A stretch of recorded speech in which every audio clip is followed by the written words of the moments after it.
Hello students, आज की class में हम बात करेंगे कक्षा 12 की बायोलॉजी में। एक प्रश्न है जो 2 नंबर का कई वर्षों में पूछा गया है, 2017 में, 18 में, 19 में, 22 में, 24 में। तो ये जो प्रश्न है ये है मेंडल का पहला नियम या इसको प्रभाविता का नियम कहते हैं। तो कभी-कभी ये 3 नंबर का भी पूछ लिया जाता है, तो और उसमें जब ये पूछा जाता है तो ये पहला नियम और दूसरा नियम दोनों साथ में पूछ लिया जाता है, यानी कि प्रभाविता का नियम और पृथक्करण का नियम।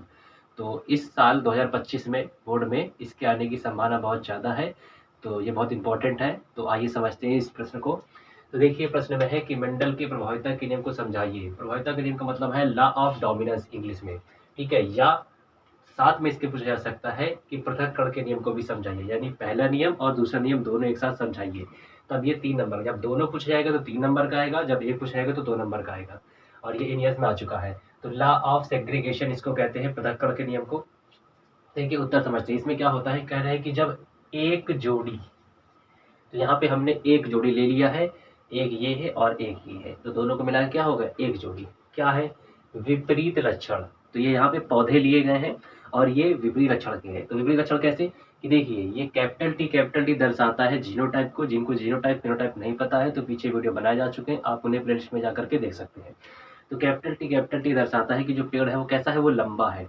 और एक दूसरा पेड़ है जो स्मॉल टी जीनोटाइप का है, यानी वो पेड़ कैसा है, बौना है। यानी एक पेड़ लंबा है और एक पेड़ छोटा है, तो ये 2 हो गए हैं, ठीक है। अगर जोड़े में कहा जाए तो कैसे हो गए, एक जोड़ी, ठीक है। और लक्षण कैसे इनके विपरीत है। तो जब कैपिटल टी होता है जीनोटाइप तो उसको प्रभावी कहा जाता है। और जब स्मॉल टी होता है यानी अप्रभावी। प्रभावी मतलब जो अपना प्रभाव को दिखाए, अप्रभावी मतलब जो अपने प्रभाव को न दिखा पाए, छिपा रहे, ठीक है। तो एक जोड़ी विपरीत लक्षण वाले क्या है, पौधों के बीच क्रॉस कराया जाता है। क्रॉस कराया जाता है, क्रॉस का मतलब होता है निषेचन। तो कैसे समझ गए, एक पौधा लंबा है, एक पौधा बौना है, ठीक है। लंबे के लिए कैपिटल टी, बौने के लिए स्मॉल टी, ये उनका जीनोटाइप है। प्रभावी अप्रभावी आप समझ गए, इनके बीच क्रॉस कराएंगे। ध्यान देना कि जो कैपिटल टी है इसको कहा जाता है शुद्ध लंबे पौधे। इनको ये भी कहा जाता है कि ये पौधे कैसे शुद्ध है, प्योर लंबे हैं।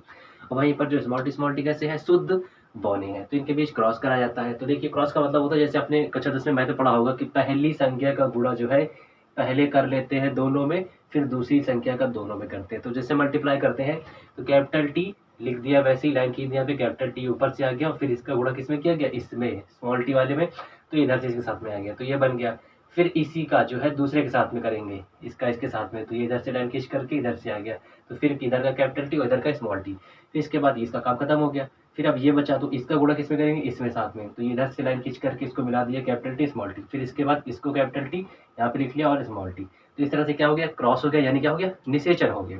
तो कह रहे निषेचन होने पर अब ये जो मिला है ये क्या है, ये पहली पीढ़ी है, फर्स्ट जनरेशन है। F1 को एक्चुअल में फिलियल कहा जाता है, ठीक है। तो इसको हम प्रथम पीढ़ी भी कहेंगे।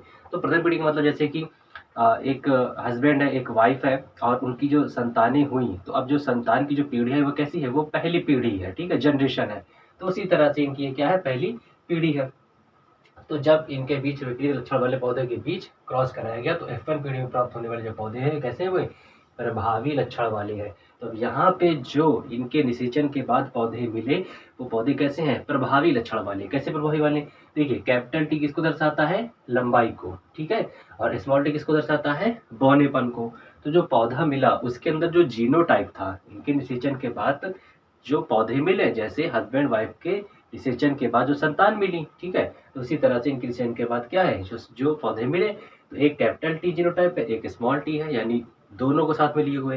तो यहाँ पे कैपिटल मतलब बड़ा, स्मॉल टी मतलब छोटा। अब जैसे घर ही में कोई बड़ा भाई है 15 साल का, एक छोटा भाई है उसका 7 साल का, तो अब हावी कौन होगा, बड़ा वाला उसको डांट करके किसी भी तरीके से फोर्सफुली अपने काम को करवा सकता है, ठीक है, क्योंकि वो बड़ा है, वो क्या हावी हो जाएगा। छोटा जो है अपना नहीं चला पाएगा वहाँ पर, ठीक है। तो ये क्या हो गया, ये इस पे हावी हो गया, तो इसने इस पे अपने प्रभाव को छोड़ा, ठीक है तो दोनों। लेकिन जो पेड़ मिला, जो उसका फिनोटाइप दिखाई दिया वो कैसा था, लंबा था, ठीक है। तो प्रभावी अपने आप को उसने प्रभाव को दिखाया। उसी तरह से इसमें भी सेम है, क्योंकि ये तो सभी सेम है।